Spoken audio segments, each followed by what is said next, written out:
Come on, set up meeting.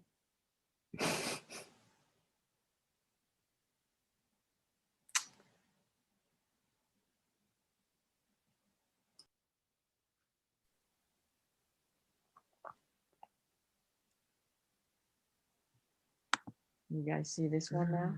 Come on, set up meeting.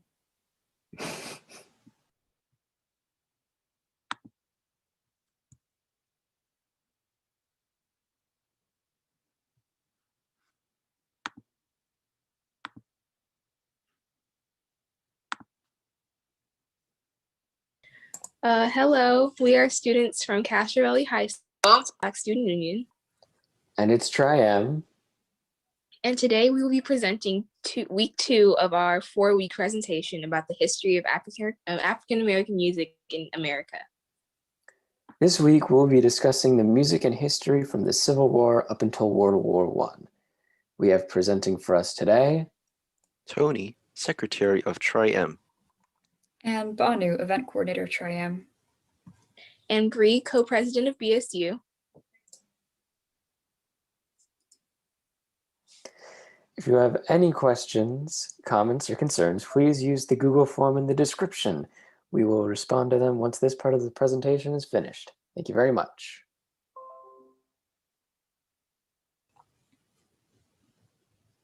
All right, so we're going to start off with some history to better understand the music that we will be discussing later. Starting off with the Civil War, which was a war between the North and the South of the United States, which was caused by rampant sectionalism. And, you know, there were a lot of things contributing to it, contributing to the sectionalism. And a lot of it was focused on slavery, like economically, politically, and socially, right? Economically, the South was dependent on agriculture and a lot more, you know, and slave labor, whereas the North was more industrial.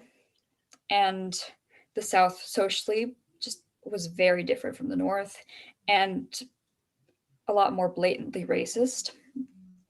And politically too, right? You know, all of these contributed to that. And so during the Civil War, Lincoln wrote the Emancipation Proclamation, which is where he declared that, you know, all slaves would be freed under the Union, right? And if the war wasn't already pretty much about slavery as it was, the Emancipation Proclamation really made it about slavery.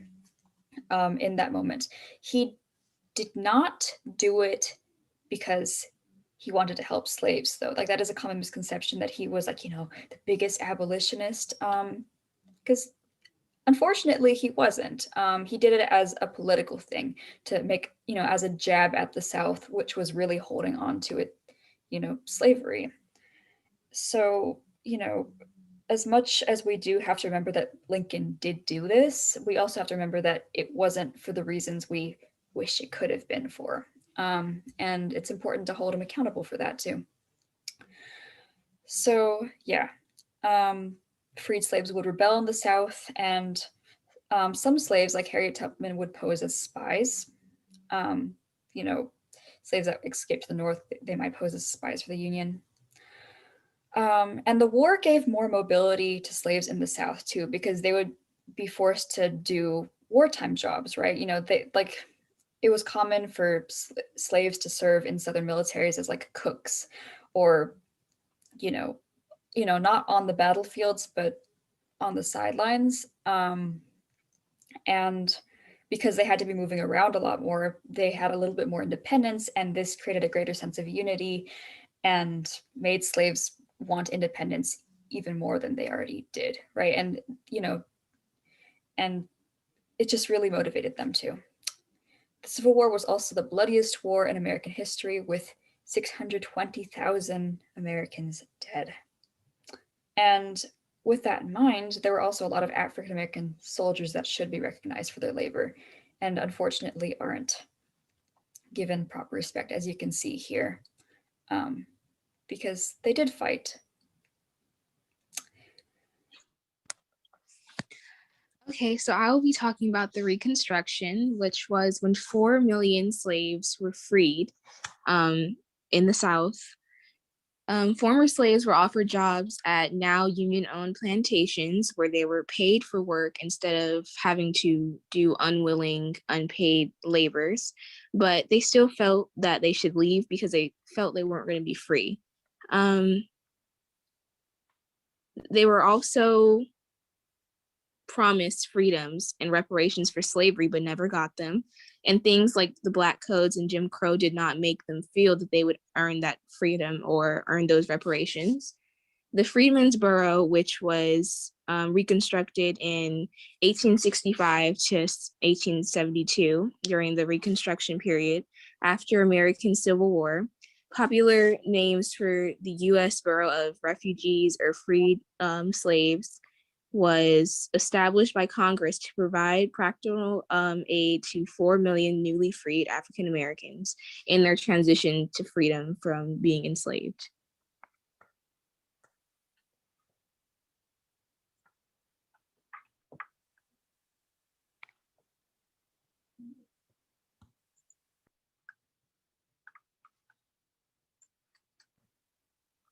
Mass incarceration was when African Americans were targets of the justice system, and there was various times throughout this nation's history.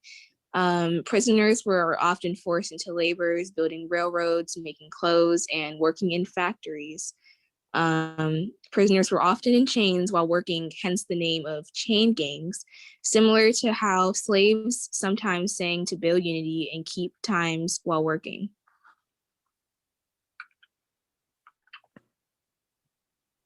So, in the Great Migration, it was a movement of nearly 6 million African Americans out of the southeast US, and it was one of the largest movements of people in history, and part of this fueled the Harlem Renaissance. In the Harlem Renaissance, it took place in Harlem, New York, and it led to an increase of Black pride, and with that, there were a lot of nightclubs, and it ended with the stock market crash of 1929 and at the beginning of the Great Depression. And the stars of this Renaissance a few of these stars were Louis Armstrong, Duke Ellington, Cab Calloway, Hurston, Countee Cullen, James Baldwin, Hampton, and Benny Goodman.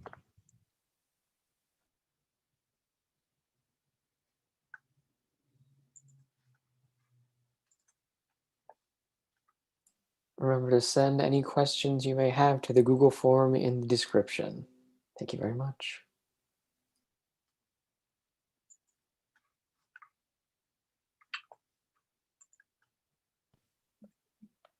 Starting in the 1880s and 1890s, the Black community harmonized recreationally the popular songs of the day as well as spirituals and folk songs, improvising harmonies according to long-standing African American music practice, and this became known as barbershop quartets. From these sessions arose certain idiosyncratic musical qualities that are the hallmarks of what we now consider the barbershop style. These sounds made it rip from imitations by white minstrel performers who used blackface, Negro dialect, and musical inspirations to parody the Black culture. It should be noted that Black minstrel shows also include the unique musical style. The sound became so popular that white professional quartets, often consisted of minstrel performances, brought the sound into the burgeoning record studio scene. Black quartets, on the other hand, were rarely recorded, and when they were, their recordings were not given the mass distribution enjoyed by white artists. These white close harmony recordings, including the old minstrel songs, but also new written songs that did not necessarily refer to stereotypes of African American culture. So as Bree just said, there were a lot of minstrel shows that would rip off African American music in barbershop quartet style. And like she said, unfortunately, a lot of these white racist performers would gain a lot more recognition than the Black artists that really deserved it. And so minstrel shows, to define them, are racist shows that are put on by white people. They typically portray poor stereotypes of African Americans, and it was the origin of blackface makeup. And this is why, it is really shameful to do blackface makeup like ever, because this is the root of it and this is what it was. And yeah, some classic stereotypes that they would promote were, Jim Crow, Uncle Tom, and Aunt Jemima, and just all these horrible stereotypes about African American people. And they were used to make Black people feel inferior, and in general, just to poke fun at the entirety of the African American community. And yeah, so these were horrible, disgusting, disturbing shows that happened, but are important to recognize, so that we can realize how terrible they were, because as much as Black achievement should not be defined on racist people and the failures of white people, it is important to recognize that oppression did happen, unfortunately, in every sphere of any minority's culture. So in the 1930s, a type of jazz called swing began to emerge among music, and it was widely popular among big bands like Benny Goodman, and it was popularized near Hollywood, but also Fletcher Henderson popularized combining brass and reed instruments to create the call and response sound, and Don Redman had the first African American band with regularly sponsored radio series. Benny Carter was the first to have a band with 5+ saxophones, and there are hundreds of swing bands. New York became the musical capital of the world, and with that, record companies published, housed, and it was like the Harlem Renaissance.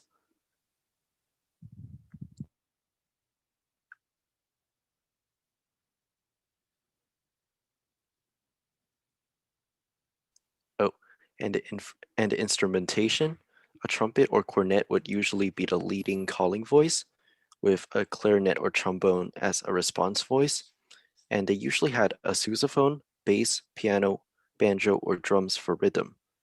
And swing had roots in the 20s with dance orchestras and jazz, and the call and response sound came into play.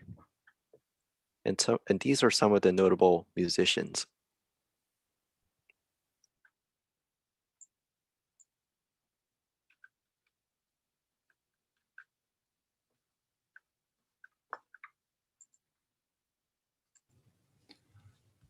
All right, so since music was unfortunately segregated as well in the US, African Americans wanted to create their own, genre and style of sound. So that's kind of where blues happened. So blues emerged kind of as its own separate, version of sound, as opposed to the other forms of music that were going on in this time. And it was kind of like it had some elements of spirituals and folk songs, and as African American culture in this time, had shadows left over from slavery. And so the piano melodies began to merge with jazz, along with the characteristics of bent blue notes accompanied by the blues scale. And yeah, there's a lot of really cool music out there.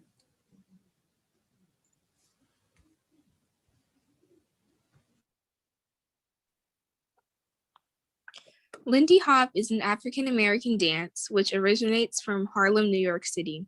It was danced first in the famous Savoy Ballroom by African-American dancers in 1928 and was danced throughout the 1930s and 1940s. It is said the name Lindy Hop was inspired by an aviator, Charles Lindbergh, who hopped the Atlantic Ocean in 1927. Lindy Hop evolved from different dances, including jazz, tap, breakaway, and 1920s Charlton. It used elements from African American dances and European partner dances.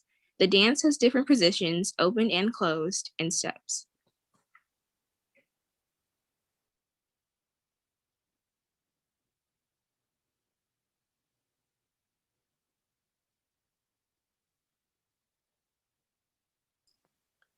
One last reminder to get those comments, questions, concerns into the Google form in the description so that we can answer them right now.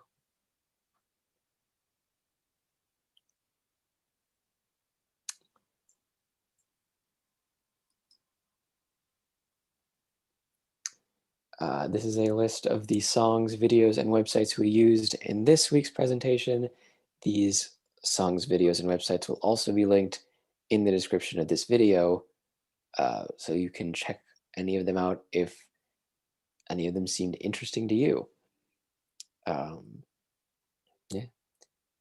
Thank you for coming and watching this presentation. Next, we will be moving right into our discussion portion, where we will answer the questions that you guys just sent in. Maybe. Thank you very much.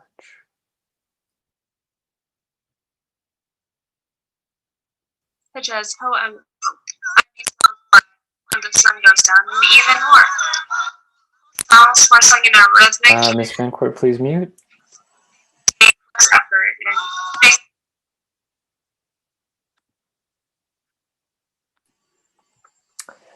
and That was our presentation. Thank you very much for watching. It appears that we once again have no questions. Come on, guys. Come on. If you thought up any questions during the course of this video, you can look no further than the description to find a link for you to send those questions to. And if you send them in, we'll probably answer them next week. In the meantime, does anyone here have any comments? Thank you all for your great work. It was very interesting. I learned a lot of really good facts. So thank you for sharing that. I have Right. lots of music to listen to now. Indeed. Alrighty. Once again, thank all of you. Thank you very much for coming and watching.